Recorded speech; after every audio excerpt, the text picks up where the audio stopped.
નમસ્કાર, હું રાજ. આપ જોઈ રહ્યા છો સ્પાઇક ટુડે ન્યૂઝ. સુરત સહિત દક્ષિણ ગુજરાત અને મહારાષ્ટ્રમાં સતત પડી રહેલા ભારે વરસાદની સીધી અસર હવે શાકભાજીના ભાવ પર જોવા મળી રહી છે.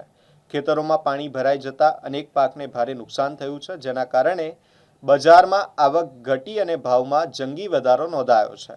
કોબીજ, ફ્લાવર, ટામેટા, રીંગણ, તુવેર, સિંગ, જુવાર અને આદુ જેવા પાકોને વરસાદથી મોટું નુકસાન પહોંચ્યું છે. છેલ્લા 2-3 દિવસથી વાહન વ્યવહાર પણ પ્રભાવિત થતા જથ્થાબંધ બજારોમાં શાકભાજીની આવક ઓછી થઈ રહી છે. હાલ જથ્થાબંધ બજારમાં ટામેટાના ભાવ 400 થી 800 પ્રતિ ક્રેટ, ફ્લાવર 300 થી 700, કોબી 400 થી 800 અને મરચા 700 થી 1500 પ્રતિ ક્રેટ સુધી પહોંચી ગયા છે.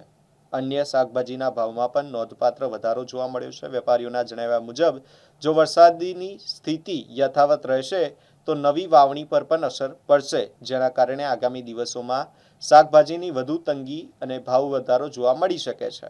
આ વધતા ભાવોના કારણે સામાન્ય ગૃહિણીઓ, મધ્યમવર્ગીય અને ગરીબ પરિવારના રસોડાનું બજેટ ખોરવાઈ ગયું છે. 2 દિવસ પહેલા જે સુરત, દક્ષિણ ગુજરાત અને મહારાષ્ટ્ર એમાં ભારેથી અતિભારે વરસાદ થવાના કારણે અને એમાં પણ ખાસ કરીને ખેડૂતોના ખેતરોમાં પાણી ભરાઈ જવાના કારણે રોડ રસ્તાઓ પર જે પાણી ફરી વળેલા તો ટ્રાન્સપોર્ટેશનની તકલીફના કારણે છેલ્લા 2 દિવસથી શાકભાજીના ભાવોમાં વધારો થયો છે.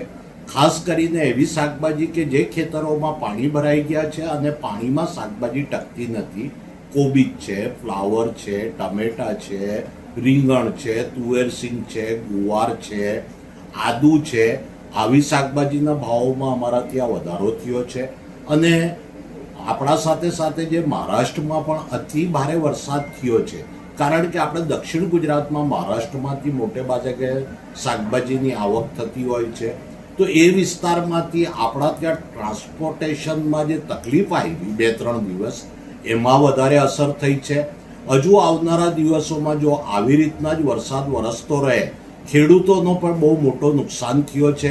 અને ખેડૂતોને જો નવી વાવણી કરવાનો સમય જો નહીં મળે તો આપણને તકલીફ ઊભી થશે. આપણે પ્રાર્થના કરીએ કે હવે થોડો પોરો ખાય અને ખેડૂતોને નવી શાકભાજીની વાવણી કરવાનો સમય મળી જાય. એ નવી શાકભાજીની વાવણી કરીને આપણી માર્કેટોમાં ઠલવાશે એટલે બજારો અંકુશમાં આવશે. ત્યાં સુધી અત્યારે આપણે બજારો થોડાક ઉપર જ રહેશે એવી અમારી માનવું છે. જી બાબુભાઈ, જે તે શાકભાજીમાં વધારો થયો છે, નાના વેપારીઓને હવે ખાલી તકલીફ અને ગૃહિણીઓનો પર ખાસ બજેટ પર અસર પડશે. આમાં જો સૌથી પહેલા તો ગૃહિણીઓને બજેટ પર પછી અસર પડશે. સૌથી પહેલા તો જે ખેડૂતો પાયમાલ થઈ ગયા છે, કારણ કે એ જગતનો તાત એ આશા પર બેસેલો, એ જે ખેતી કરીને આખા વર્ષની આશા રાખે છે, એના ઉપર પાણી ફરી વળ્યું છે.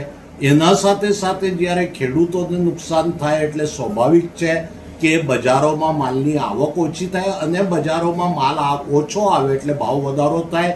એની અસર ગૃહિણીઓ પર પડશે અને ખાસ કરીને મધ્યમ વર્ગ અને ગરીબ વર્ગ આમાં પીસાશે.